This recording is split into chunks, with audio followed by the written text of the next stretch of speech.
네, 화면이 공유가 안 돼서 저희 처음부터 좀 다시 시작하겠습니다. 네, 저희 프로젝트 이름은 벨서스로 지었고 Bowel and Stomach Abnormality Recognition 시스템의 약자입니다. 번역하자면 위내장 이상 검출 시스템 정도로 부를 수 있겠습니다.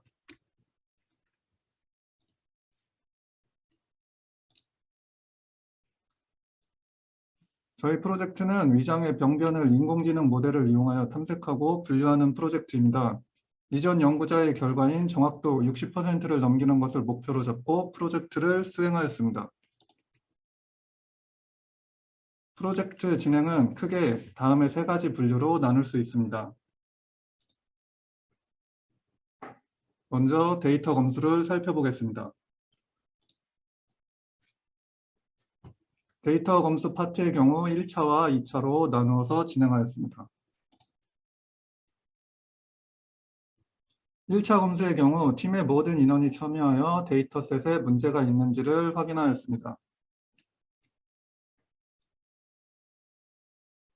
검수 완료된 데이터는 구글 스프레드시트에 업로드하여 한 곳에 공유할 수 있도록 하였습니다.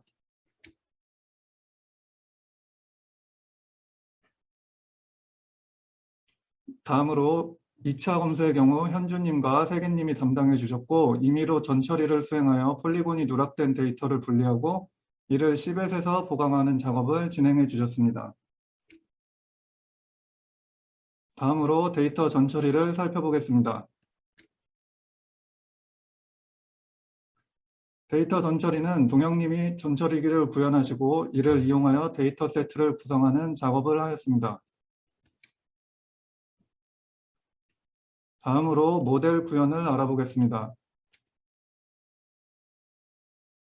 모델은 최종 구현에 앞서 먼저 각자 담당한 분야별로 논문 스터디를 진행하였습니다. 욜로와 유넷 모델은 동영님, 현주님, 세계님이 진행하였고 레스넷, 댄스넷, 이피션트넷은 민호님과 덕후님이 진행하였습니다.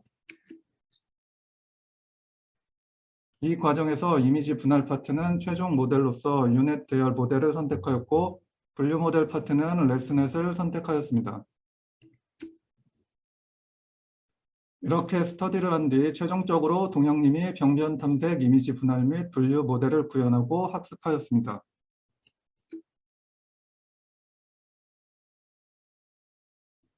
앞선 모든 작업을 위한 인프라 세팅 및 개발 환경 조성은 덕후님이 수행해 주셨습니다. 크게 이러한 두 가지 인프라 설정과 제공을 담당해 주셨습니다. 먼저 시놀로지 나스의 경우 약 30TB에 달하는 스토리지를 데이터셋 및 스터디 자료 공유 목적하에 무료로 제공해 주셨고 누락된 마스킹 폴리곤 개선을 위한 시벳 서비스를 호스팅해 주셨습니다. 또한 슈파스사에서 GPU 서버를 제공해 주기 전까지 학습을 위해 3080 타이탄과 3090을 무료로 제공해 주심으로써 모델 설계를 가속화하는 데 이바지해 주셨습니다. 여기서부터는 모델 설계를 담당해 주신 선동영 님이 설명해 주시겠습니다.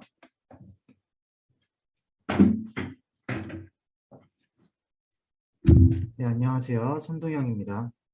다음으로 모델 플로우를 살펴보겠습니다. 모델 플로우의 경우에는 크게 총 5가지 단계를 거치고 있으며 최종 단계에서는 분류 및 이미지 분할로 출력됩니다. 이 각각의 단계를 개략적으로 살펴보겠습니다. 먼저 기본적으로 슈파스가 제공해준 데이터를 데이터셋으로서 사용했습니다. 데이터들은 의료자료로 주요 사용되는 다이콘 포맷으로 이루어져 있었으며 총합 약 2만 장에 달했습니다. 전처리 단계에서는 다이콘 파일 처리를 위한 전용 전처리기를 개발하여 사용하였으며 누락된 폴리곤을 CBS 사용하여 채우도록 작업하였습니다. 처리해야 할 데이터의 수화 용량이 상당했기 때문에 약 8개의 코어를 사용하여 병렬 처리를 해도 4시간 가까이 소요되었습니다. 데이터 증강 단계에서는 다음의 6가지 기법을 차용하여 모델 학습을 위해 데이터셋이 핑될 때 매번 다른 값이 제공되도록 처리했습니다. 이를 통해 혹시라도 나타날 수 있는 데이터 불균형 문제의 영향을 최소화하려고 하였습니다. 모델링 단계에서는 가장 뛰어난 모델을 찾기 위해 총 3가지 모델을 시험해 보았습니다. 사용했던 모델 중 가장 마지막 모델이 제일 좋은 성적을 냈고 이를 최종 연구 결과로 채택하였습니다. 트랜스유닛에 대해서는 뒤에서 조금 더 자세히 소개할 것입니다. 학습 환경의 경우 다음의 2가지 종류의 GPU를 사용하였으며 그중 슈파스에서 제공한 GPU를 이용하여 약 15시간 동안 학습하였습니다. 다음으로 이미지 분할 출력의 경우 제공된 이미지에서 용종일 가능성이 가장 높은 부분을 분할하여 출력합니다. 예시로 보여주는 이미지를 보면 원본 마스크와 모델에서 출력한 컴파운드 마스크를 비교해 봤을 때 용종일 가능성이 높은 부위를 정확하게 예측하고 있음을 볼 수 있습니다. 분류 출력의 경우 총 5가지로 나누게 됩니다. 첫 번째 채널의 이미지의 경우 용종이 발견되지 않는 부분을 나타내며 나머지 채널의 이미지들은 순서대로 해당하는 용종의 기수를 나타냅니다. 예시로 사용된 이미지에서는 모델이 사기에 해당하는 용종으로 예측하고 있는 걸 볼 수 있습니다. 그 결과는 실제 원본 마스크와 비교해 봤을 때 용종으로 추정되는 영역과 그 색상, 즉 용종의 기수까지 정확하게 예측했음을 알 수 있습니다. 위 작업을 수행하는 데 사용된 학습 환경을 간단히 소개하자면 다음과 같이 TensorFlow2와 작업을 위해 만든 팀 전용 패키지를 사용하였습니다. 특히 GPU의 경우 슈퍼스사에서 제공해준 고사양 엔비디아 그래픽카드를 사용하여 학습 시간을 크게 단축하였습니다. 다음으로 데이터에 대한 설명입니다. 저희 데이터는 슈퍼스사에서 제공해준 AI 허브에서 받은 파일이며 원천 데이터는 총 11만 장으로 각각 위암 내시경 2만 장, 위암 CT 2만 장, 위암 PET-CT 7만 장 상당의 데이터입니다. 데이터 구성은 다이콤 형식의 내시경, CT, PET-CT 이미지 데이터와 제이슨 형식의 어노테이션 데이터로 되어 있습니다. 이 중 저에게 필요했던 데이터는 위암 내시경 데이터로 약 2만여 장에 달합니다. 이 데이터를 인원수에 맞게 각각 약 3,100장씩 분배하였고 검수를 진행하였습니다. 검수를 위해 원본 데이터를 이러한 형식으로 정리하여 팀원들에게 배분하였습니다. 먼저 원본 데이터는 화면에 강조된 것처럼 좌측에 환자 정보를 가리기 위한 노이즈 처리가 되어 있으며 필요한 실제 내시경 이미지는 우측으로 치우쳐 있습니다. 그리고 해당 이미지에 대응하는 제이슨 파일에는 용종의 위치가 폴리곤으로 기록되어 있으며 해당 정보를 실제 그레이스케일 이미지로 반영하여 마스크 이미지를 생성하였습니다. 세 번째 이미지에는 노이즈가 제거되고 위치가 보정된 이미지와 마스크 이미지를 합쳐서 폴리곤의 위치가 정확한지 검수자가 확인할 수 있게 하였습니다. 마지막으로 네 번째 이미지는 노이즈 제거와 위치 보정만 한 이미지로 마스크와 합쳐진 이미지와 비교했을 때 가려진 부분에 문제는 없는지 확인할 수 있게 하였습니다. 이런 식으로 1차 검수를 진행한 결과 각자 3,100여 장의 검수를 거친 후 이미지 데이터의 양은 2865개로 줄어들었습니다. 그 다음에는 2차 검수를 진행하였습니다. 2차 데이터 검수 시에는 이렇게 폴리곤이 누락되어 있는 이미지를 출연했습니다. 강조된 부분을 보시면 병변인 것으로 보이나 폴리곤 위치가 제대로 찍혀있지 않은 걸 확인하실 수 있습니다. 이렇게 폴리곤 위치가 부정확한 이미지들은 시벳을 활용하여 수정 작업을 거쳐 폴리곤 위치를 보정해 주었습니다. 다음은 학습에 사용한 모델에 대한 설명입니다.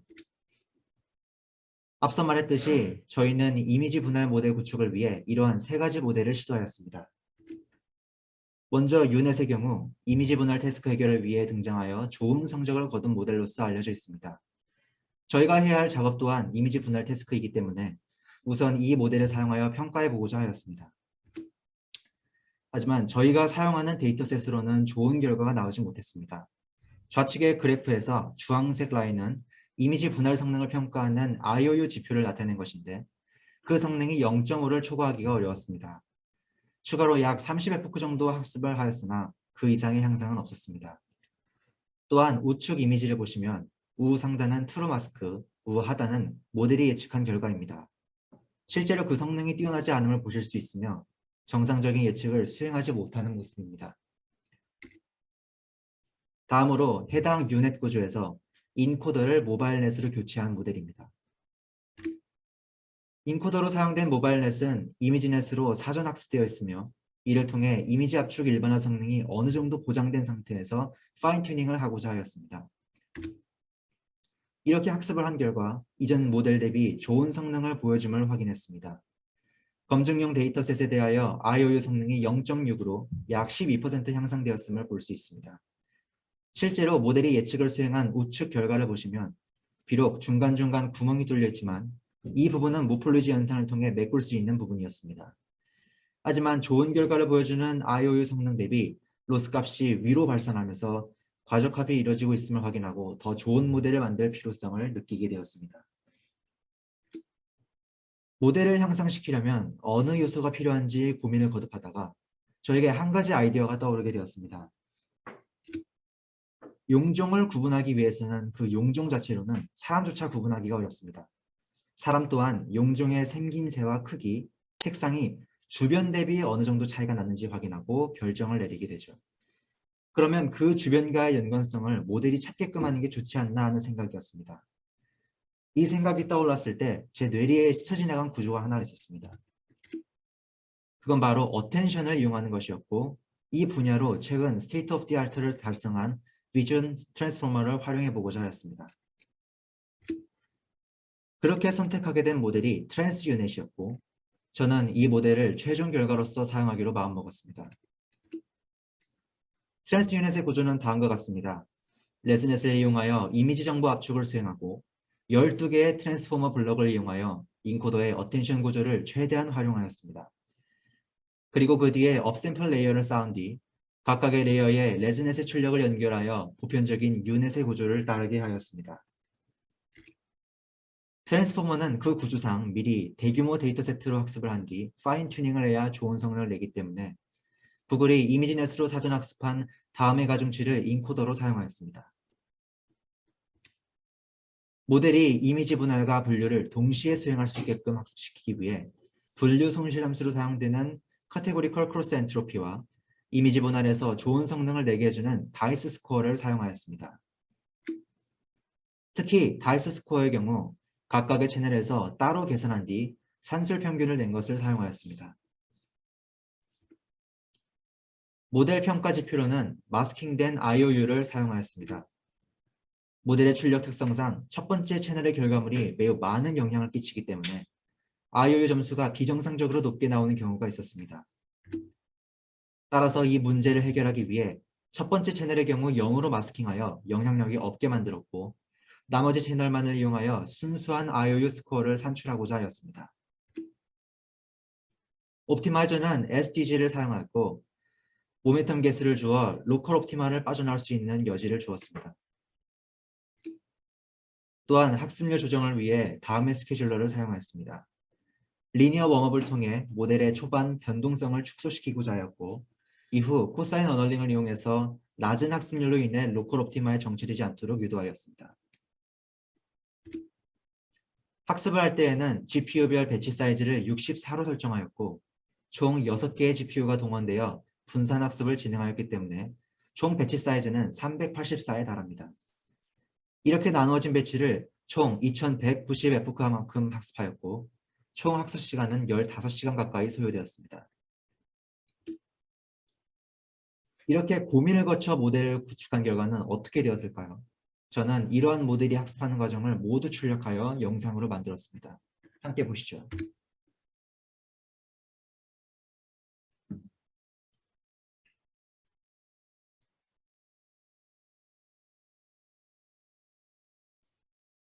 이 영상은 맨 처음부터 600F까지의 이미지를 취합한 영상입니다.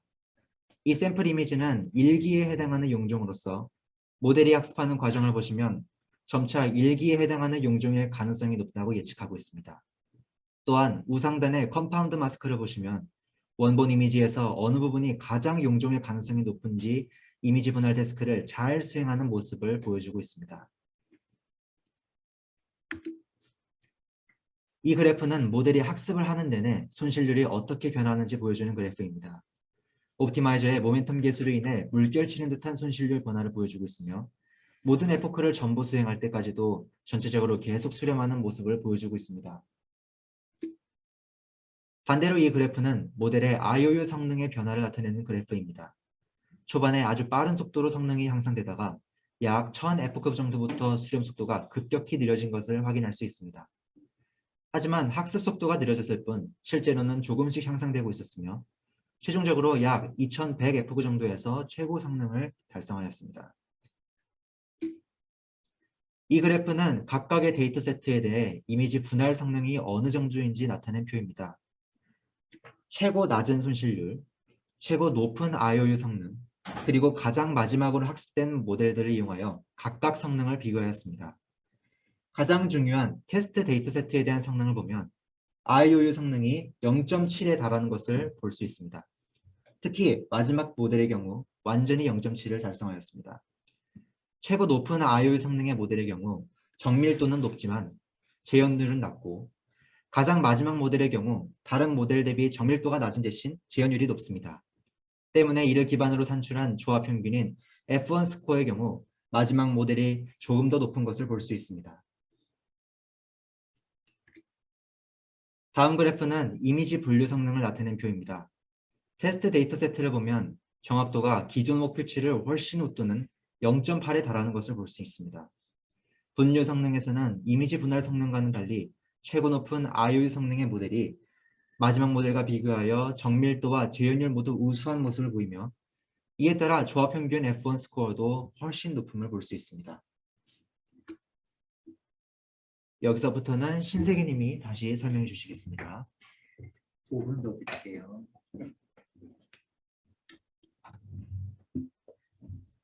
저희는 이 프로젝트를 진행하기 위해서 GitHub라는 플랫폼을 활용하였습니다. 이 플랫폼은 대규모 코드 저장소일 뿐만 아니라 팀 협업을 위한 프로젝트 보딩 및 이슈 관리로서도 인지도가 높기 때문에 선택하였습니다. 처음에 마일스톤을 활용하여 WBS 작성이나 데이터 세트 검수, 일정 관리에 활용하였습니다. 프로젝트 진행 도중 생길 수 있는 여러 가지 의견들을 교환하기 위해 이슈 저장소를 만들어서 문답하였습니다. 해당 화면은 민호님이 데이터 검수 중 궁금한 부분을 문의하신 내용입니다.